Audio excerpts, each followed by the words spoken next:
Konnichiwa everyone, thanks for tuning in. Got a green envelope here. Let's see what we get.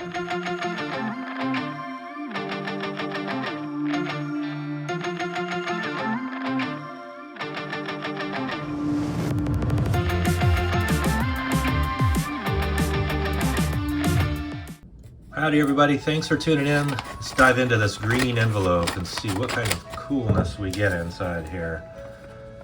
Been going through a bunch of these. I've been picking up a lot of just single cards and some cards that have been flying under the radar on the Japanese auction sites.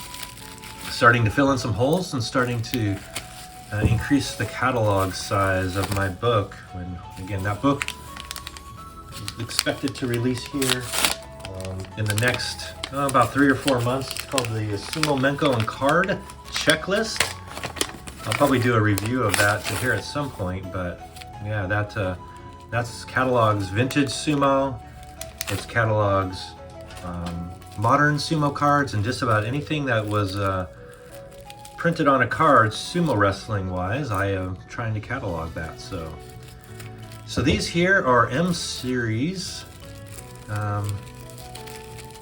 Menko, and looks like they have packed of these really well. These have got a lot of love to them, which I think are super awesome, and I'll show you what I mean by a lot of love to them. So condition is not top priority for me when it comes to Menko.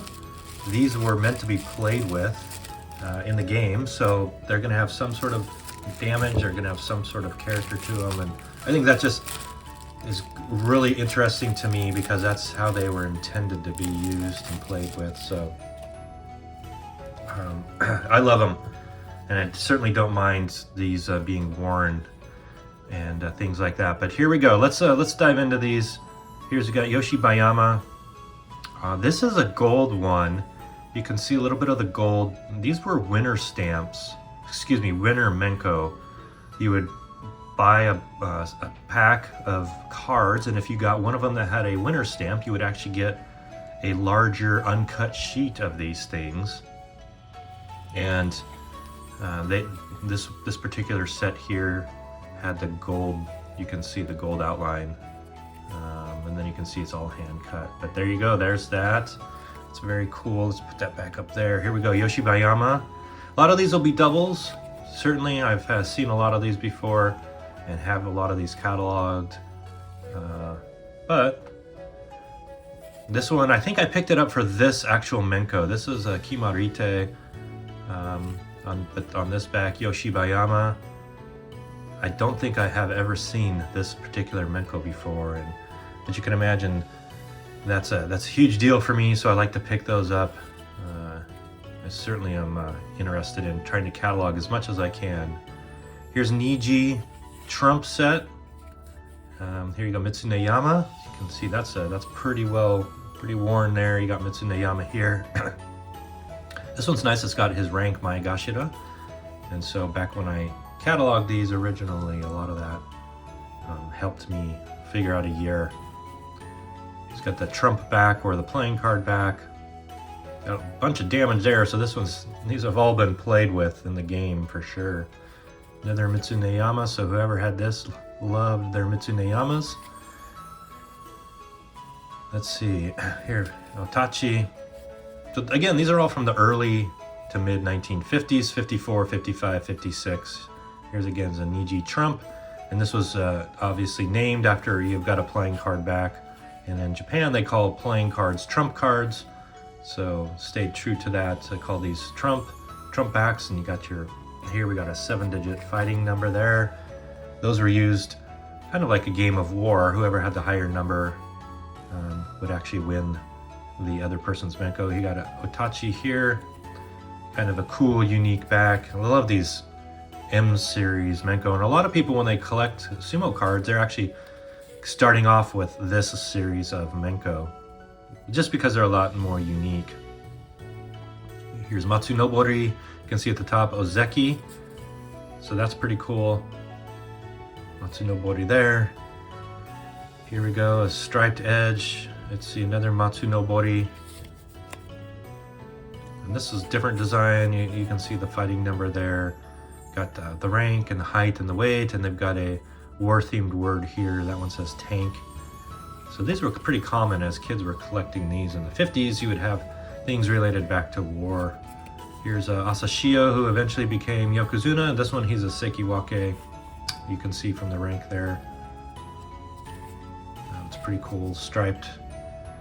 Here's Matsu, and nope, Kagami Sato. Yeah, Kagami Sato and Niji back here. Here's your fighting numbers there.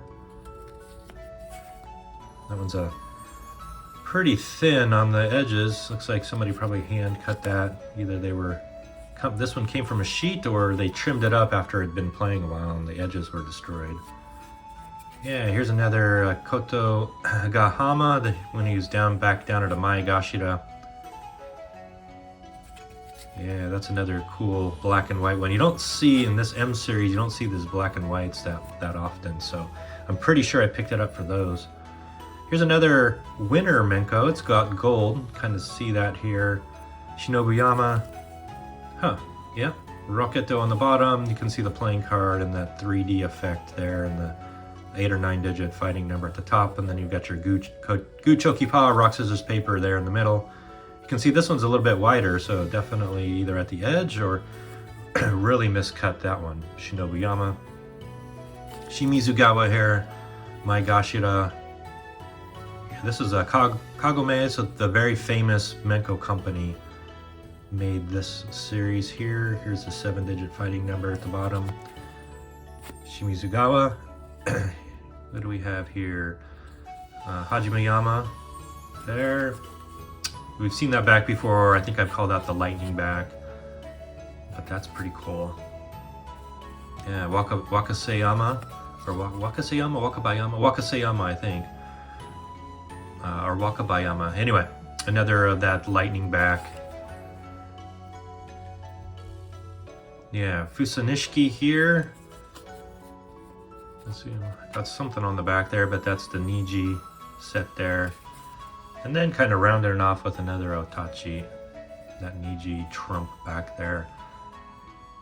And interestingly, these sets here, I think this particular one came in different colors. Might be more of a black ink, and then it could have been a green or a bluer ink too.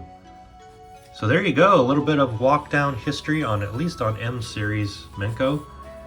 And again, when people start collecting Sumo cards and Sumo Menko, the vintage ones at least, they typically start with this series.